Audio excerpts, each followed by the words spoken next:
Bonjour.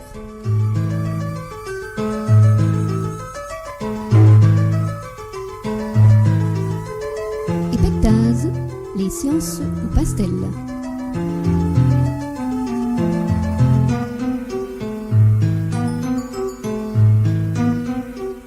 Ilke Angela Maréchal pour une émission autour des sciences et de l'art.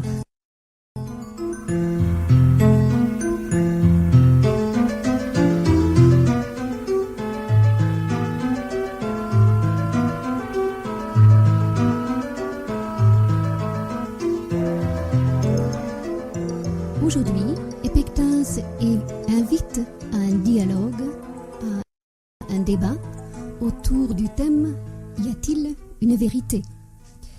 Alors, certains disent « S'il est vrai, l'éclat de la réalité est le même partout », il se réfléchit diversement suivant les miroirs qui en reçoivent l'image.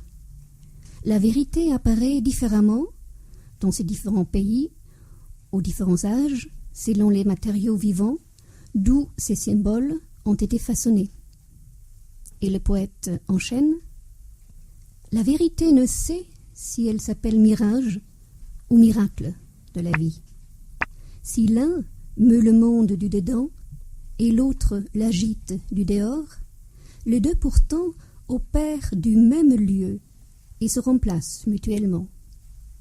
Mais la nuance est si délicate que seul le vide connaissant sait vraiment faire la différence. » Alors le poète, on le met de côté et on se tourne vers les personnes invitées dans le studio. Il s'agit d'un représentant de la philosophie, Dominique Lecourt. Bonjour. Bonjour, je ne représente pas la philosophie, vous allez m'accabler là. C'est trop. La philosophie ne se représente pas. À la rigueur, elle peut se présenter. Mais... Bon, alors je veux bien que vous la présentez. Pour les sciences, c'est Marc-William Desbonneaux qui va nous la présenter. Du moins dans son domaine, c'est la neurobiologie. Bonjour. Bonjour. Et Jean-Marc Philippe pour les arts. Bonjour. Voilà. Alors je voudrais bien que nos trois intervenants, chacun à son tour au début, nous donnent son idée, son hypothèse de qu'est-ce que c'est la vérité. Dominique Lecourt. Qu'est-ce que c'est la vérité ? C'est une catégorie de la théologie. Et ce qui manque d'ailleurs à notre table, c'est un théologien.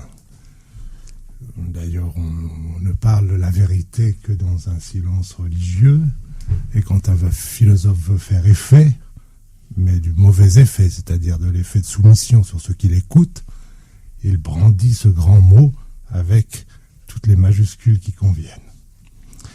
Et donc, on peut en effet traduire dans la philosophie occidentale, depuis les origines, qui se perdent dans la nuit des temps, comme vous le savez, mais pas si loin que ça quand même, puisque c'est à partir, disons, du 7e siècle avant Jésus-Christ, on peut repérer tout un discours sur la vérité, qui est un discours profondément lié au discours religieux, et bientôt rationalisé sous sa forme théologique. Et évidemment, la vérité est une catégorie qui, de Platon à Hegel, sinon à des philosophes plus contemporains, est là comme dominant l'interrogation philosophique. Mais il faut dire aussi, quand même, que la vérité, c'est une catégorie théologique qu'un certain nombre de philosophes ont rejetée, récusée. Et en général, ils ne se sont pas fait bien voir de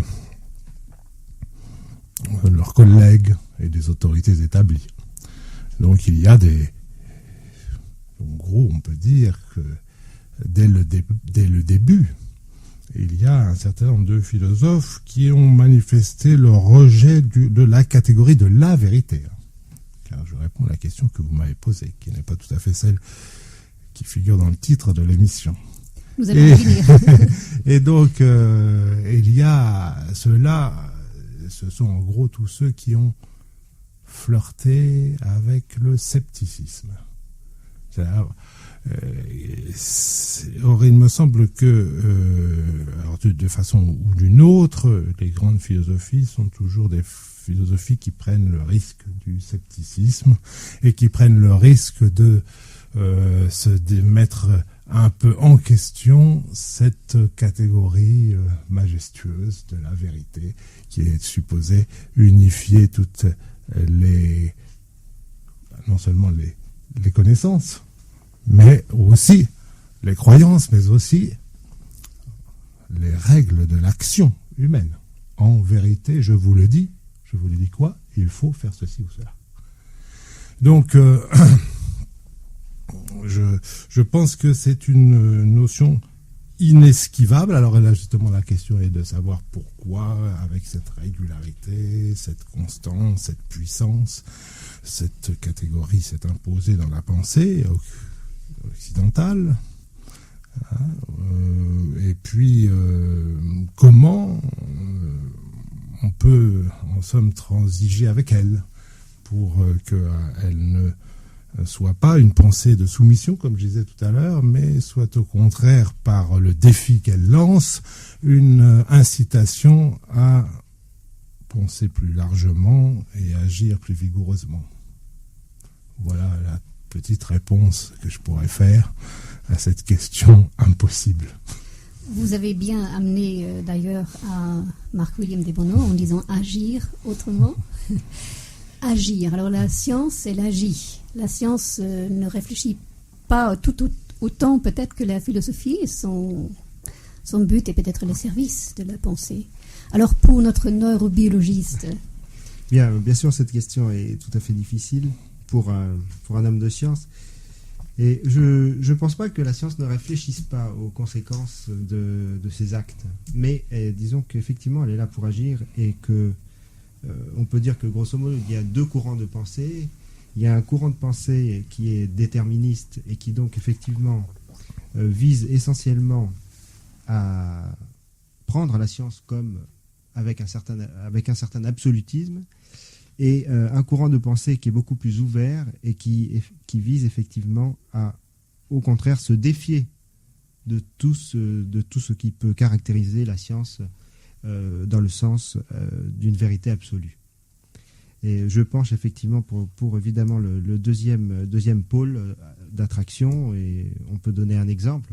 Oui. Effectivement, si on prend l'exemple du darwinisme et de l'évolution, il est évident que une des tendances actuellement des généticiens est de prendre le déterminisme génétique comme absolu. Et c'est un danger, c'est une dérive qu'il faut éviter.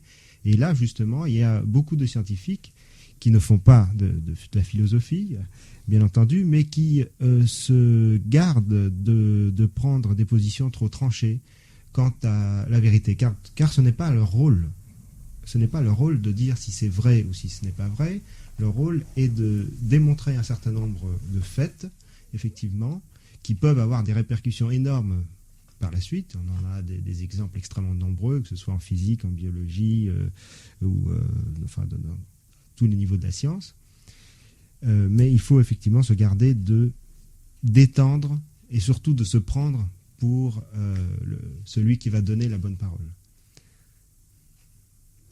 Et la bonne parole dans les arts, Jean-Marc? Je ne sais pas, quand vous m'avez posé la question concernant la vérité, je me suis rappelé quand j'étais adolescent une sorte de télescopage avec l'idée de la vérité. Est-ce que la vérité est en sortant de l'idée de mon propre temps et de mon propre temps d'expérience? Et le sentiment l'expérience avait été de lire une très vieille encyclopédie. Et dans cette encyclopédie qui remontait au début du siècle, j'avais été tout à fait surpris de voir un certain nombre de choses qui s'avéraient être totalement fausses. Et j'étais donc surpris qu'un ouvrage qui était censé être une référence, donc porteur de vérité dans ses acceptions différentes, dans les acceptions aussi bien au niveau du dire de philosophe qu'au niveau du dire du scientifique, se trouvait tout d'un coup complètement battu en brèche et interrogé. Donc deux idées immédiatement en plus de cette expérience sur les deux interventions qu'on vient d'entendre. C'est d'une part, est-ce que la vérité est universelle dans le temps, ou est-ce que la vérité n'est pas évolutive? Est-ce que si elle est évolutive, une des principales choses essentielles à la vérité, c'est d'être tolérant face à la vérité? Mais quand on vient d'entendre le discours de Dominique Lecourt tout à l'heure, est-ce qu'on ne peut pas ne pas se poser la question de savoir si, fondamentalement, à l'idée de vérité est associée la notion d'intolérance? Alors c'est une question que j'ai envie de vous retourner. Est-ce que l'idée de la vérité et l'intolérance font beau ménage ou pas? Comment est-ce qu'on se sort du dilemme? Et après ça, je pourrais répondre à la notion de la vérité par rapport à l'artiste, qui lui essaye dans une trajectoire qui est sa vie propre, d'avoir pas forcément le geste de la vérité, mais le geste juste. Et parfois, peut-être, la justesse et la vérité peuvent-elles se rencontrer sur l'instant. Dominique Decourt. Qui sait? Oui, je vais passer la balle à côté. Puisqu'il y a Merci. Vie aujourd'hui. Pour le moment, elle est plutôt chaude et personne ne veut. Parce que, en fait, notre ami scientifique s'est fort bien exprimé. Les scientifiques n'en ont rien à faire de la vérité. Ils n'ont rien à faire de la vérité. Ils font des démonstrations. Il a dit, on démontre des faits. Bon. C'est quand ils parlent de ce qu'ils ont fait que ce mot leur vient. Mais d'où leur vient-il? Pas de leur travail. Il leur vient de quelque chose qui est un rapport au savoir et qui est une réalité, disons, sociale qui déborde de loin la science et qui a toujours à faire en Occident à un certain rapport d'autorité. Donc en réalité, je sais que ça choque quand on dit que la science n'a rien à faire avec la vérité. Je pense que la science ne rencontre la vérité que dans l'élément d'une référence implicite à la philosophie qui elle-même véhicule ou non des valeurs théologiques d'autorité qui sont donc ou non une façon subtile d'inspirer de l'intolérance ou au contraire une façon aussi subtile aussi de récuser le dogme, car toute vérité n'est pas forcément dogmatique, mais la vérité, c'est la formule générale du dogme. On ne peut pas parler de la vérité sans que, vous voyez, si vous regardez les définitions qui sont données par les philosophes, déjà il y a une question de langue. En grec, la vérité, ça ne se dit pas la vérité. Bon, la vérité, c'est un mot latin. Alors, nous sommes les philosophes, mais nous ne sommes pas seuls sur ce terrain-là. Nous avons affaire au mot. Bon, la vérité, c'est un mot latin. Ça se présente comme la traduction. Veritas, ça se présente comme la traduction d'un mot grec, aletheia. Mais entre veritas et aletheia, il y a l'abîme d'un monde de pensée qui s'est écroulé. Quelque chose s'en est transmis, mais enfin, on n'entend plus la même chose. Dans aletheia, comme on sait depuis Heidegger, on entend quelque chose qui est une sorte de dévoilement. Dans veritas, c'est une qualité, comme tous les mots en T. La beauté, c'est la qualité de ce qui est beau, l'utilité de ce qui est utile. Et bien, la vérité, c'est la qualité de ce qui est vrai. Un constat? C'est la qualité d'un jugement. Alors, c'est la qualité d'un jugement, c'est rabougri par rapport au dévoilement de l'être, qui toute était autre dimension, oui. Alors l'acception grecque. Et donc, quand un scientifique parle de son travail, la qualité de son jugement, s'il en parle, il va effectivement à un moment donné dire c'est vrai. La grave erreur, c'est quand il croit que c'est vrai absolument, éternellement, comme vous dites. Il y a des encyclopédies qui se périment vite. Jean-Marc, est-ce que cette réponse vous satisfait? Cette réponse, sans aucun doute, à travers la terminologie philosophique et l'intelligence philosophique, elle me satisfait bien sûr. Mais la question que j'ai envie de poser, c'est est-ce que la notion de vérité ne correspond pas à la notion d'opérateur par laquelle cette vérité est promue? Et donc, quand un scientifique parle de vérité, il parle de sa vérité à travers son opérateur méthode scientifique. Et donc là, il a le droit, dans ce champ très précis de l'exploration des savoirs humains et de l'évolution de ces savoirs, de pouvoir dire, dans le cadre précis de ces hypothèses, tout se passe comme si ce que je dis aujourd'hui était vrai, dans la mesure où, c'est-à-dire qu'il y a donc une notion d'humilité par rapport à sa vérité promue, qui fait qu'à un moment donné, la question de la vérité veut dire autant t, l'instant t0 d'aujourd'hui, dans cet instant, je peux dire par la méthode scientifique que telle chose me paraît vraie, dans la mesure où elle pourrait être vérifiable, mais à partir de là, je ne pense pas qu'on puisse dire que ceci soit vrai de toute éternité. Et la question que chaque individu aura peut-être l'envie d'avoir à travers la question qu'est-ce que la vérité? À ce moment-là, je retrouve le philosophe et l'idée de la théologie qui fait que la vérité serait cette réponse unique et sublime de quelque chose qui pourrait nous donner des bases fondamentalement et essentiellement vraies en termes de nous tous humains sur une même planète, quelle que soit notre culture, quel que soit le lieu. Donc, est-ce que la vérité, c'est un mythe auprès duquel on court, et qui heureusement fuit devant nous au fur et à mesure qu'on l'approche, donc il y aura toujours la question de la vérité qui se posera, et je pense que déjà là, elle est encore plus admirable, qui traduit que l'esprit humain aurait peut-être un jour besoin, sur le plan d'une satisfaction profonde, de rentrer dans une définition de la vérité. Et pour vous, en tant qu'artiste? Pour moi, en tant qu'artiste, votre conception. Alors, ma conception de la vérité, je ne sais pas si l'art peut être vrai. Je pense que parfois l'art peut être juste.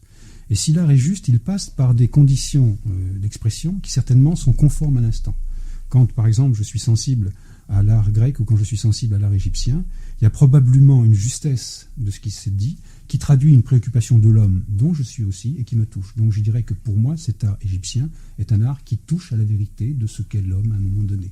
En revanche, quand je prends certaines expressions de l'art à l'heure actuelle dans nos sociétés occidentales, où l'art un petit peu court après les nouvelles formes d'expression, il y a des tendances d'art qui sont par exemple le minimal art, et je me demande, mais qu'est-ce que ces formes d'expression artistique, et j'en reviens à votre question, qu'est-ce que ces formes d'expression artistique, quand nous serons sortis de notre société et que d'autres vont les lire, traduiront par rapport à une quête de la vérité de la part des artistes qui couraient après.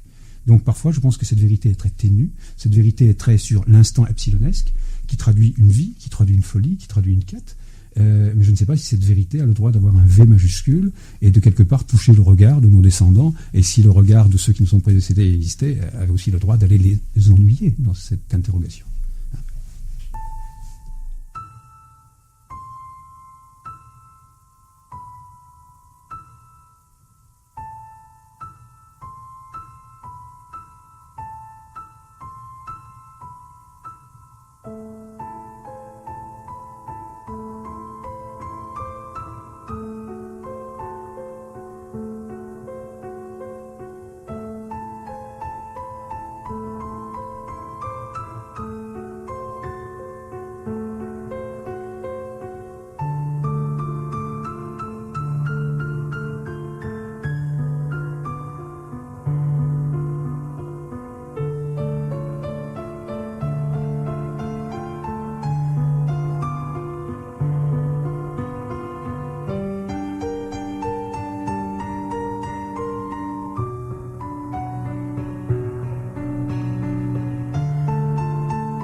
Aligre FM 93.1, Epectase, les sciences au pastel. Aujourd'hui, avec un débat autour de la notion de la vérité. Nous venons d'entendre Jean-Marc Philippe, artiste, nous donner ses idées, sa conception. Et notre scientifique voudrait intervenir.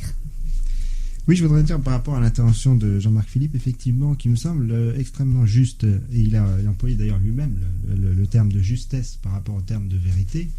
Et effectivement, le scientifique peut affirmer un certain nombre de faits qui sont vérifiables dans le temps, qui correspondent à une histoire des sciences, qui correspondent à des observations dans un temps donné. Mais il faut absolument qu'il se garde d'absolutiser. C'est ce que j'ai dit au début, parce qu'il y a quand même une différence entre la vérité qui correspond à un fait et effectivement le fait de prendre la vérité comme étant absolument dogmatique, comme l'a dit Dominique Lecourt. C'est toute la différence que je voudrais soulever ici. Comme a fait remarquer Dominique Lecourt que la question était posée autrement dans les titres, c'est-à-dire pour le moment, on a essayé d'avoir des conceptions et peut-être à la fin de l'émission, nous saurons un peu plus s'il existe une vérité. Mais pour le moment, nous sommes dans les vérités. Donc pour la science, c'est l'adéquation au réel.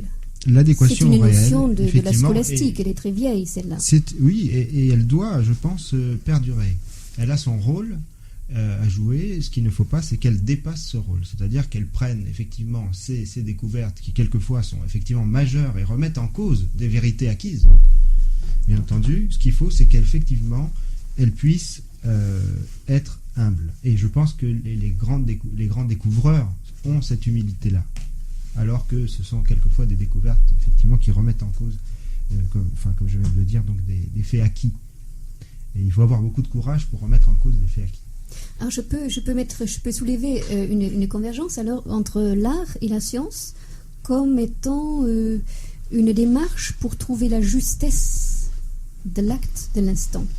En tout cas, l'art de Jean-Marc Philippe. Je ne suis pas sûr que tous les artistes raisonnent comme ça. Je pense qu'il y a aussi des artistes qui considèrent que l'art est le summum effectivement de la vérité et absolument. Oui, ça c'est une notion des romantiques, on en parlera certainement plus tard avec Dominique Lecourt. Si je reprends un petit peu la balle, je pense qu'il y a peut-être des vérités de type strictement personnel. Absolument. Et que le fou a peut-être la plus belle vérité dans laquelle il est seul à croire. Tout à fait. Donc bravo pour lui, il a trouvé son point d'équilibre et sa vérité. Je pense qu'il y a peut-être des vérités de type consensuel et des vérités de type simplement un peu plus personnel ou de chapelle. Quand vous faites appel au réel, il est quand même intéressant, Marc-William de Bonneau, de voir que ce réel n'est pas le réel que vous ressentez par tous vos sens, il est le réel que vous ressentez par cet opérateur scientifique, que vous pouvez donner effectivement confronté à d'autres, à condition que cet autre veuille bien prendre les mêmes outils pour vérifier que votre réel est bien réel. Tout à fait. Bon. Donc là, nous sommes effectivement dans quelque chose qui est précis. Si on veut parler de façon très rapide sur la notion de conception et de perception de la notion du temps, je pense que le temps est effectivement quelque chose de mesurable, tel que vous le dites par l'intermédiaire du savoir scientifique, mais que ce temps peut être quelque chose de tout à fait autrement appréhendable, la petite seconde d'éternité du poète amoureux, par exemple. Bon. Et que donc, à ce moment-là, ce réel, sur quel, je dirais, critères de savoir et de connaissance le référencez-vous, et à qui pouvez-vous le faire partager ?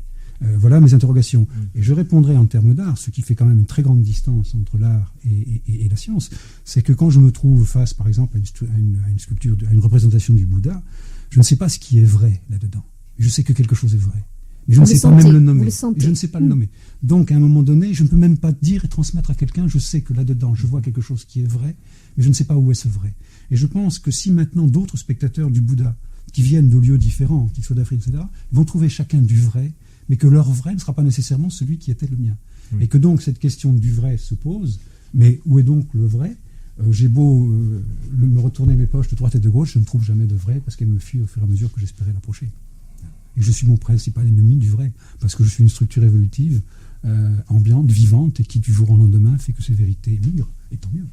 Donc vous optez pour une notion qui évolue, qui se change, qui se dérobe. Poser la question au philosophe. Je pense que le philosophe qui a la chance d'avoir derrière lui un certain nombre d'êtres humains et de cerveaux ô combien bien pensants, qui ont cherché à approcher cette vérité, qui nous ont même créé le mot que tout à l'heure vous nous avez rappelé, qui fait qu'ils ne nous laissent pas libres de nous-mêmes. Ils nous opposent qu'est-ce que c'est que la vérité. Donc on se trouve chargés de leurs propres questions, à laquelle nous, pauvres impenseurs, cherchons d'apporter une triste réponse humble. Bon, alors je me retourne vers lui.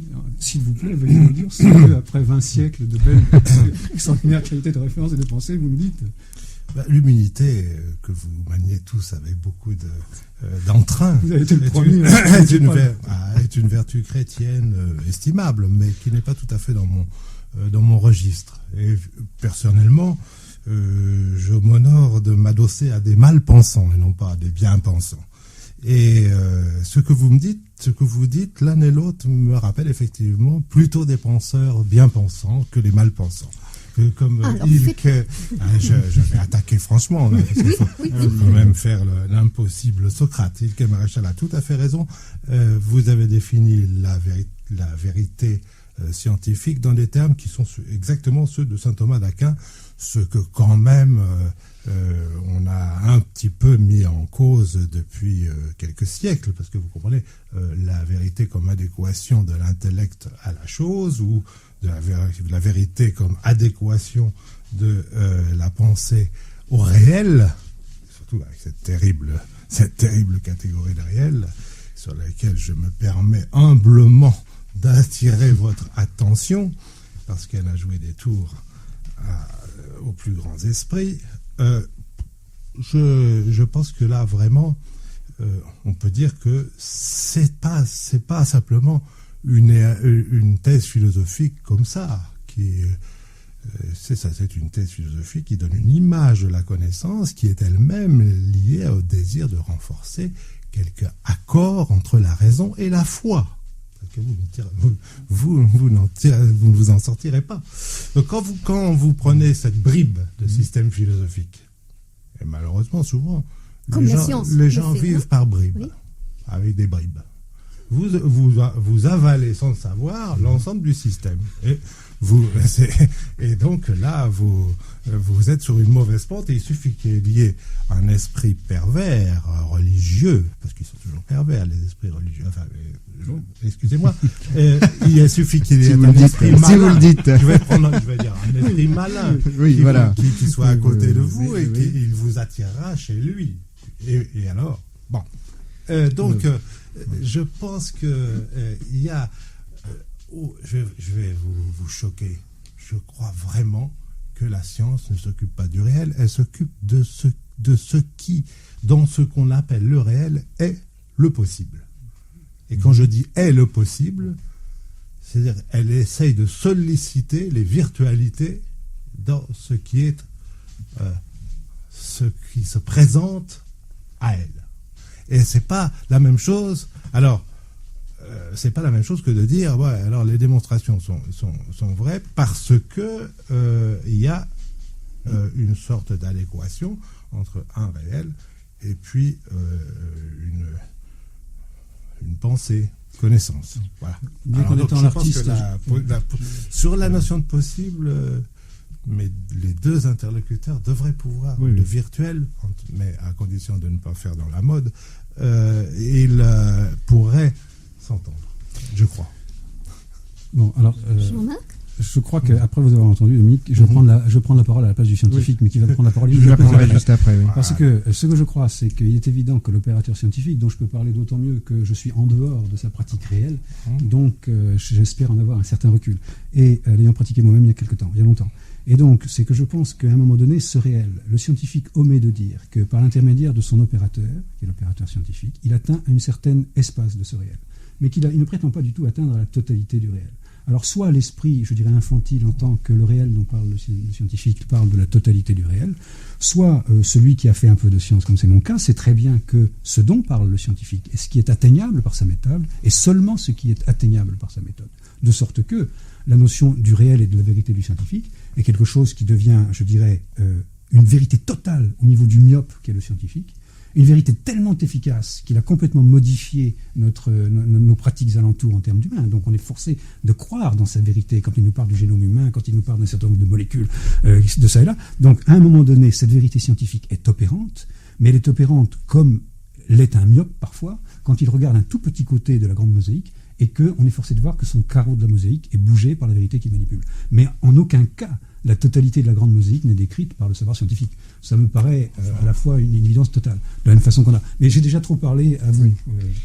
Oui, non, là je suis pas tout à fait d'accord avec ce que vous dites. Je peux pas être d'accord parce que où il y aurait un leurre, ce serait effectivement si on disait je vais vous dire la totalité de la vérité. Je vais vous affirmer que tout ce que nous avons construit est vrai. Or, je crois que par essence, le scientifique est effectivement, je suis obligé, je m'excuse de parler encore d'humilité, mais le scientifique ne peut pas, ou alors il devient paranoïaque, prétendre ce genre de choses. En revanche, il y a des faits qui sont objectivables. Et ces faits-là ne peuvent être réfutés par quiconque. Et là, effectivement... Mais regardez cette phrase étrange que vous faites. Il y a des faits qui sont objectivables. Tout à fait. Alors, quel est le rapport entre ils sont, c'est-à-dire qu'ils existent avant? Objectivables, c'est une possibilité. Objectivables, alors, les faits, vérifiables. Les faits existent et ils sont objectivables. Oui. Oui. Bon, alors, ou bien ils existent déjà et on va les objectiver. Ou bien c'est le processus d'objectivation qui va faire que le fait est construit et qu'il devient un fait, car il n'y a pas de fait tout fait. Mais nous sommes bien d'accord. Oui, mais à ce moment-là, vous ne pouvez plus dire qu'il y a des faits qui sont objectivables. Vous êtes obligé de dire la pensée scientifique objective des faits, ce qui est tout à fait différent. Oui, je comprends. Parce que ça, vous comprenez, là, on joue toujours dans ces discussions épistémologiques qui sont en fait des discussions métaphysiques sur la crête d'un langage qui nous échappe. À tous, à moi, certes. En toute humilité philosophique, qui est, vous savez, c'est un abîme à côté des scientifiques, puisqu'on sait que nous, on n'a que les mots. Oui, mais enfin, vous en servez bien. Ceci étant dit, je comprends votre objection, mais il est évident qu'il faut se placer dans le cadre de processus évolutifs.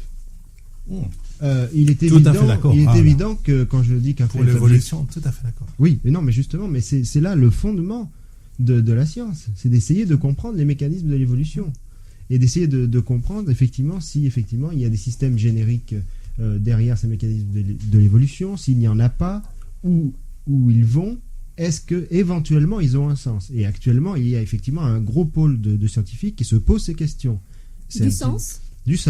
Oui, c'est un petit peu nouveau, effectivement. Oui, ça c'est nouveau. C'est plus récent, disons. Il y a effectivement, on se pose la question du sens, mais on ne se met pas, encore une fois, à la place du philosophe lorsqu'on se pose la question du sens. C'est un sens restreint à une certaine cohérence interne des systèmes? Non, on ne peut pas dire que c'est un sens restreint, c'est-à-dire qu'on envisage maintenant les différents niveaux de la réalité, justement, et quand j'employais le terme de réel, ce n'était pas péjoratif, c'était au contraire qu'on essaye d'avoir une vision globale et ne plus être justement le scientifique focalisé sur sa cellule, sur son petit microcosme. On essaye au contraire, j'en fais pas une généralité, hein, il y a bien sûr des scientifiques obtus et il y en aura toujours, mais nous essayons, disons, de nous mettre à l'écoute de tout ce qui peut nous faire mieux voir la réalité, la vérité dans son ensemble. Mais bien entendu, on ne peut pas prétendre y arriver. C'est pratique. Ne me prenez pas, j'ai beaucoup de bons sentiments pour votre position qui est sympathique, mais qui m'est sympathique, comme on dit. Mais quand même, est-ce qu'il y a autre chose comme réel que des réalisations? Parce que moi, je suis très évolutif, je suis plus évolutif que vous, parce que est-ce qu'il y a des faits qui préexistent à leur objectivation? Parce que ça, c'est très important. Vous êtes garanti définitivement contre tout impérialisme absolutiste, là, si vous admettez que, nous avons bien des moyens, bien des manières de nous y prendre avec le monde auquel nous avons affaire, qui n'est pas très commode, et que nous essayons d'objectiver, de réaliser un certain nombre de possibilités que nous supposons par la spéculation. On se dit, tiens, ça pourrait être peut-être pour cette raison-là ou pour une autre, pourquoi pas autrement. Et puis on essaie de réaliser. Mais quand on dit le réel, alors j'ai l'impression qu'on est dans une situation où implicitement on fige. Alors que vous voulez être évolutif. Je me demande si on n'est pas dans un faux débat là, parce que je veux dire, la vérité est une chose, le réel en est une autre. Ah non, la vérité, non, parce que qui peut définir le réel? On peut définir certains niveaux du réel, mais il est évident qu'il y a des niveaux qui ne sont pas accessibles et qu'on n'a pas la prétention qu'on n'a pas la prétention de pouvoir décrire. Disons à un moment T, c'est-à-dire qu'actuellement on sait très bien, en physique expérimentale, qu'on ne peut pas décrire un certain niveau de réalité. En revanche, On peut en voir d'autres, on peut les décrire. Ce qui ne veut pas dire pour ça qu'ils ne représentent des vérités absolues. Et si on regarde l'histoire des sciences, on peut dire effectivement, à telle époque, on pensait que cette vérité était la bonne, et on s'aperçoit maintenant que ce n'est pas le cas. Oui, mais l'histoire des sciences n'est pas une histoire d'approfondissement du réel par niveau. Et l'histoire des sciences, c'est l'histoire de certaines façons différentes de s'y prendre avec le monde pour réaliser des pensées qu'on a sur ce à quoi nous affrontons, nous autres êtres humains. C'est une toute petite partie de... c'est marqué quand même par nous. Je peux essayer d'intervenir. Il y a des choses qui m'interpellent dans votre discussion, parce que finalement nous parlons de vérité. Mais je pense que nous sommes en quête d'essayer de trouver quelque chose qui pourrait nous permettre de cerner mieux cette notion. Est-ce qu'il n'y a pas quelque chose comme question préalable à se poser? C'est à travers quel outil cherchons-nous à aborder la notion de vérité? Et là, j'en reviens à la notion du cerveau humain, j'en reviens à la notion d'une évolution d'une espèce, qui est finalement un mammifère, qu'on le veuille ou non. Et comment aujourd'hui ce cerveau humain, avec, si nous disent les scientifiques, 100 000 milliards de connexions nerveuses, comment ce cerveau humain peut-il aborder cette question de la vérité? Autrement dit, nous cherchons à nous préoccuper de cette notion de la vérité à travers un support de réflexion et de raisonnement, à travers un support de possible. Ce support de possible a déjà un certain nombre d'empreintes et d'imprégnations selon la manière qu'on a eue d'être philosophe, d'être artiste, etc. Et donc il va chercher, et la question de base que je me pose, c'est la plasticité du cerveau est telle qu'en fonction des lieux où l'imprégnation aura marqué ce cerveau, d'un autre frère humain, autant humain que je le suis moi, qu'aura au même titre que représentant de l'espèce le droit de se poser la question de la vérité, quelle sera par rapport à cette façon qu'aura eu le cerveau d'être imprégné d'un ensemble de données culturelles, sa réponse à cette question de la vérité. La plasticité est une notion qui vous est alors très là, chère. Justement, c'est pour ça que je vous rends parce que je pense que cette notion de plasticité est essentielle. Moi, je me rends compte combien, sur le plan d'une expérience de vie humaine de quelques dizaines d'années, les notions d'évolution des savoirs migrent, les notions de certitude se repoussent et à certains moments sont comiques, sur des hypothèses de travail, etc., sur un moment donné des tendances artistiques vers lesquelles on est parti, on a cru, puis qui montrent leur incompétence notoire pour arriver à créer véritablement des œuvres avec des O majuscules, et bien qu'à un moment donné, donc, ma question de base, c'est, si nous parlons de ça, je crois que nous ne pouvons pas omettre de parler de qu'est-ce que ce cerveau, et qu'est-ce qui le fait croire. Parce que la notion de foi, si je suis un croyant irréductible, est-ce que Dieu est vrai? Je réponds oui, et je n'ai rien à ajouter à plus que cette notion du Dieu est vrai, point. Et ça suffit. Et ce qui m'importe souvent, et j'en termine et je vous cède vite la parole, c'est le sentiment que la vérité est d'autant plus forte que celui qui la produit a un charisme efficace. Bon. Ce qui signifierait que, eh bien, finalement, cette vérité n'est pas l'objet d'elle-même, mais l'objet de son porteur. Ce qui m'ennuie bien. Parce que finalement, quand je suis petit et que j'écoute un fabuleux dans le sens d'affabulateur porteur, je crois dans ce porteur d'une vérité. Quand je suis plus grand et que je ne suis pas au savoir, au fait de la connaissance de celui-là, j'entends ce même porteur qui me fait croire une idée de vérité dans laquelle je crois parce que je suis ignorant. Et quand je me réveille sur la pointe des pieds, je remets en cause un certain nombre de choses et je me retrouve tout nu comme est l'artiste.